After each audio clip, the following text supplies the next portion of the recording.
孩子新冠、流感、感冒后咳嗽咳不停，咳痰总不好，先分清类型很重要，药不对症吃再多也没有用。咳嗽和咳痰呢，它是两个密不可分的小伙伴。孩子是哪种咳嗽，看痰就知道了。白痰呢是寒痰，如果咳白痰，一般是肺里有寒了。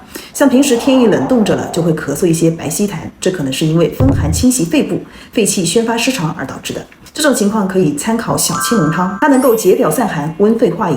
第二，而黄痰是热痰，如果咳黄痰，一般是痰热咳嗽，痰在肺里面时间久了，郁而化热，或者是风热犯肺，热气一熏蒸，痰就会变黄，舌头伸出来一看呢，颜色发红，舌苔黄腻。这种情况呢，可以参考用点金正口服液，能够清热解毒、祛痰止咳，适合痰热咳嗽而导致的发热、咳嗽、咳吐黄痰的一些情况。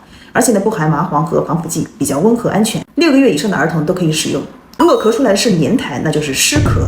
如果痰特别多，并且呢痰黏腻或稠厚成块，还常伴有胸闷、气憋、体倦乏力等一些情况呢，一般是痰湿咳嗽，主要由于脾虚湿气重、痰浊滋生而导致的。